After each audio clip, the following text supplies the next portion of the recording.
tout le monde, comment vous allez? Ça fait super longtemps, je suis très heureuse de vous retrouver aujourd'hui.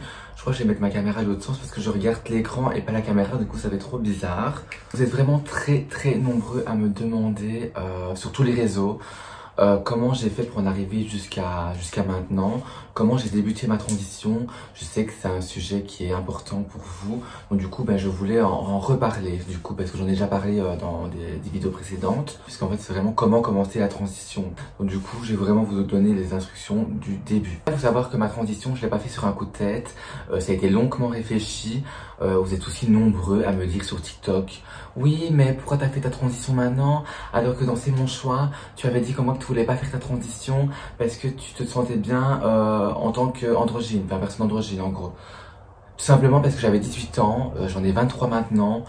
Il m'a fallu presque 2 ans pour réfléchir, parce qu'en fait, pas réfléchir par rapport à ce que je suis, mais plutôt réfléchir dans le sens que c'est un lourd parcours, qu'il faut être forte, que tout le monde ne réussit pas à aller jusqu'au bout. Il y a beaucoup de personnes qui abandonnent parce que c'est des lourds traitements. Faut savoir que c'est très compliqué.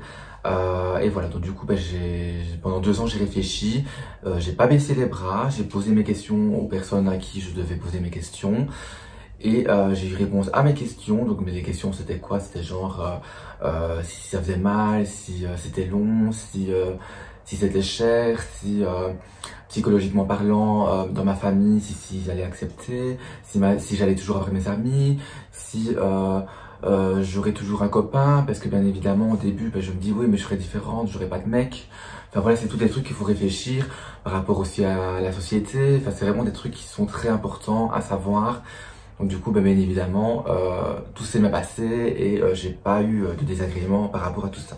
Donc du coup voilà, sinon je vous ferai un petit check-up de ma transition dans une prochaine vidéo où je vous expliquerai ce qu'il y a eu de nouveau par rapport au sujet du début. Comment commencer une transition? Bon, en fait c'est tout simple, il faut simplement prendre rendez-vous avec un psychologue. Voilà, un psychologue. C'est le psychologue en fait qui va vous dire oui ou non si vous êtes apte à faire la transition ou pas. Tout simplement parce qu'il y a des personnes qui aimeraient, il y a beaucoup de gens qui ont des envies mais qui ne sont pas sûrs. Et le but de se faire suivre par un psychologue, c'est pas parce que vous êtes fou, c'est simplement parce qu'en fait il va déterminer si vous êtes réellement sûr. Parce qu'en fait c'est irréversible. Si vous faites une erreur et que vous, après votre transition, vous vous dites oh mon dieu mais je n'aurais pas dû faire cette transition, vous n'êtes pas bien à cause de ça, c'est important à savoir, à déterminer si oui ou non vous êtes sûr à faire cette transition. Du coup vous allez passer par un questionnaire, vous allez passer par des questions, généralement ça va vite. Moi personnellement j'ai pas eu de questionnaire ni de questions, tout simplement parce que ça se voyait déjà que c'était pas un caprice, que j'étais sûre de moi. Après j'ai longuement réfléchi, c'est pour ça aussi que j'étais sûre, que je savais très bien ce que je voulais. Mais il y a des gens, ça arrive comme ça dans la tête, ils sont pas sûrs, ils savent pas trop, donc du coup c'est important de se faire suivre. Et c'est que un petit moment, hein. Vous n'êtes pas suivi tout le long de la transition. Vous avez le choix d'arrêter d'être suivi par la suite. Moi j'ai eu que 5 ou 6 rendez-vous, c'est tout. Je ressens pas le besoin d'avoir un psychologue parce que je me sens totalement bien. J'ai déjà eu des petits moments où je suis pas bien, ça c'est vrai, mais c'est personnel, voilà, c'est dans ma vie tous les jours. Tout le monde a des petits désagréments dans la vie, mais sinon en général je suis bien entouré, tout se passe bien. Et j'ai beaucoup d'amis qui sont trans aussi et qui m'épaulent et qui m'aident. Et aussi mes amis sont là pour moi et je les aime très fort. Une fois que vous avez vu un psychologue, ça peut être psychiatre aussi, hein, ça peut être les deux, ça dépend. Moi j'ai vu que le psychologue, j'ai pas vu le psychiatre.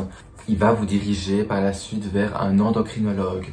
Donc soit c'est lui qui vous donne un nom, ou soit c'est vous qui va devoir rechercher un endocrinologue. En général, il y en a presque dans tous les hôpitaux. Donc, du coup, c'est vraiment super simple à trouver un endocrinologue. J'avais le choix à Liège, à Gand ou à Bruxelles. Il n'y a pas d'autre endroit, c'est vrai. Je crois que c'est vraiment les grosses villes. Donc du coup, moi j'ai pris à Liège tout simplement parce que c'était à côté de chez moi. Sinon à Gand ils sont très bons. À Gand ils sont très doués. Ils sont super avancés. Bruxelles ça je peux pas juger, je connais pas, mais en tout cas voilà. À Liège en tout cas je suis bien suivi. Mais sinon c'est vrai qu'à Gand ça a été très réputé et très connu pour tout ça. D'ailleurs je crois qu'il y a même une clinique, c'est exprès pour les personnes transgenres. Du coup voilà. Une fois que vous avez votre premier rendez-vous avec l'endocrinologue, Elle va vous poser des questions concernant votre vie. Enfin, c'est tout à fait normal. Elle fait connaissance avec vous, mais elle doit savoir en fait un peu vos antécédents, etc. Elle va vous prendre votre poids, votre taille. Savoir si dans votre famille il y a des cancers, c'est important à savoir parce que en fait les hormones c'est très dangereux, faut le savoir, et que quand on joue avec les hormones, et ben en fait ça peut activer, ça peut accélérer les cancers. Donc du coup si vous avez des gènes cancéreux, ça peut être très dangereux pour vous. Donc du coup en fait ils vont tout calculer en fonction de vous et tout, et voilà. Si vous fumez, si vous buvez, nanana, c'est vraiment des choses importantes à savoir. Moi j'ai arrêté de fumer parce que je ne peux pas, parce que bien évidemment fumer égale cancer, on va dire. Des gens qui ont le cancer qui ne fument pas, mais fumer égale cancer, donc du coup fumer plus hormones égale cancer, encore pire. Donc du coup j'ai préféré arrêter. Du coup j'ai préféré vraiment tout arrêter. Ça m'a pris du temps, je vous avoue, plus d'1 an, mais bon. Une fois que ce rendez-vous est terminé, vous allez attendre la réponse et vous allez avoir un deuxième rendez-vous, et généralement c'est pour plus approfondir ce qui a été dit. Et vous avez aussi des tests sanguins, ce qui est important aussi pour savoir si vous êtes en bonne santé et tout, et savoir d'autres détails, mais ça je sais pas trop parce qu'en fait une personne n'est pas l'autre. Et moi ça a été des prises de sang parce qu'en fait je ne connais pas la famille de mon père, et dans ma famille à moi je n'avais plus trop contact avec eux, donc du coup je savais pas trop s'ils avaient des gènes cancéreux et tout. Donc du coup ça a pris un peu plus de temps par rapport à ça, ça a pris 4 mois je crois. Pour savoir exactement si oui ou non il y avait des gènes cancéreux, s'il y avait des gènes cancéreuses dans ma famille. Et non, franchement non, ça va encore, il n'y avait rien du tout. Du coup rien qui me visait moi en tout cas. Du coup vous allez devoir faire ces tests là et tout. Ça s'appelle, j'avais fait une vidéo YouTube, hein, ça s'appelle, je viens d'aller voir sur YouTube, sur ma vidéo, c'est THC. Je me trompe encore. Là, le test T... Putain, je sais pas dire quoi. TRH, voilà. Le test TRH, ça consiste en quoi? Donc, comme je viens de vous dire, ça fait vraiment un petit check-up de votre corps pour vraiment tout vérifier. Et ça dure plus ou moins 1 heure. Donc, du coup, en fait, vous avez une perfusion et on vous injecte toutes les 30 minutes ou toutes les, je sais plus combien de temps, c'est 90 minutes, pardon. Toutes les 30 minutes, oui, on vous injecte un produit. Et après, on vous fait une prise de sang, si je me rappelle bien. Et avec ce produit-là, on sait savoir tous ces machins-là qu'ils doivent vérifier. C'est un peu complexe, donc du coup, j'essaie de vous expliquer du mieux que je peux et le plus simple que je peux. Donc du coup, voilà. Il y a beaucoup de personnes qui me disent « Oui, mais mes hormones, je les aurai directement ?» Non. Voilà.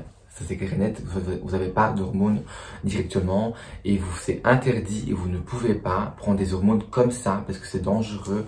Je le répète chaque fois, c'est très dangereux. On ne joue pas avec des hormones, sincèrement. J'ai fait l'erreur, je regrette, j'ai pris 7 kilos en augmentant mes doses. Donc ça ralentit le métabolisme, voilà, donc du coup je ne le savais pas. Je pensais qu'en prenant plus, ça irait plus vite, mais pas du tout. C'est pas du tout le cas. Ça a justement ralenti mon métabolisme. Donc du coup, ce que j'ai fait, j'ai pris beaucoup de poids. Du coup, jamais prendre des hormones comme ça et vous n'en aurez pas à la pharmacie sans ordonnance. Donc du coup, voilà. Et même si vous allez chez le médecin comme ça, vous n'en aurez pas.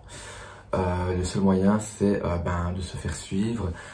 Ça peut prendre entre 1 an, voire plus, ça dépend des gens. Il y a des gens qui disent « Oui, mais toi, tu as eu rapidement. » Oui, c'est vrai, mais chaque personne a une transition différente.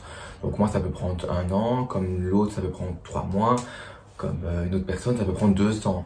Je connais des personnes qui ont attendu plus de 2 ans. Donc, du coup, vraiment, ça dépend aussi où vous êtes situé. Des personnes qui sont sur Paris, ça ira peut-être moins vite que des personnes qui sont sur Liège, parce que c'est une ville beaucoup plus petite et qu'il y a beaucoup moins de patients, à mon avis, sur Liège. C'est des hypothèses, hein, donc du coup je dis ça comme ça, mais c'est pour vous dire que tout dépend de où vous êtes et tout dépend aussi de vous, voilà, simplement. Il y a peut-être plus de choses à vérifier que moi, ou vous avez peut-être moins de choses à vérifier que moi. Donc du coup, c'est vraiment, ça dépend de chaque personne. Donc voilà. Une fois que vous avez vos hormones, ça va aller petit à petit tout seul.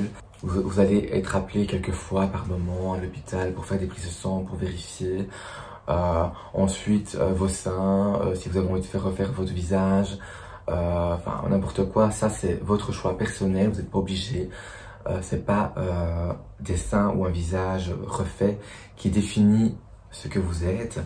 Je pouvais être une femme sans sein, voilà. Donc, du coup, ça c'est vraiment libre choix. Si vous n'avez pas envie de faire la vaginoplastie, vous faites ce que vous voulez. C'est pas ça qui définit aussi votre genre, parce que le sexe ne définit pas un genre.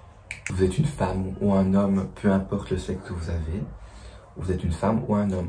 Voilà, il n'y a personne qui peut vous juger, c'est important à le savoir. Parce qu'il y a des gens qui disent, oui, mais si je fais une transition, je vais devoir faire ça comme chirurgie, faire ça comme chirurgie. Non, pas du tout, vous n'êtes pas obligé. Voilà, ça c'est vraiment vous. Moi, si j'ai fait mes seins, c'est parce que voilà, j'aime bien les formes, j'avais envie d'avoir des formes au niveau de ma poitrine. Voilà, du coup voilà, c'est vraiment personnel à chacun et personne ne peut vous juger, sachez-le. Vous vivez pour vous et pour personne d'autre. Voilà. Donc du coup, j'ai fait un peu le tour du commencement de la transition. Si vous avez d'autres questions, n'hésitez pas à les mettre en commentaire. Comme ça, je pourrais faire une autre vidéo en répondant à vos questions. Parce que bien évidemment, j'ai noté dans mes vidéos que je vais faire une vidéo FAQ. Passez une agréable journée ou soirée, ça dépend quand vous regardez cette vidéo. Et je vous fais plein de bisous et on se dit à la prochaine. Bisous.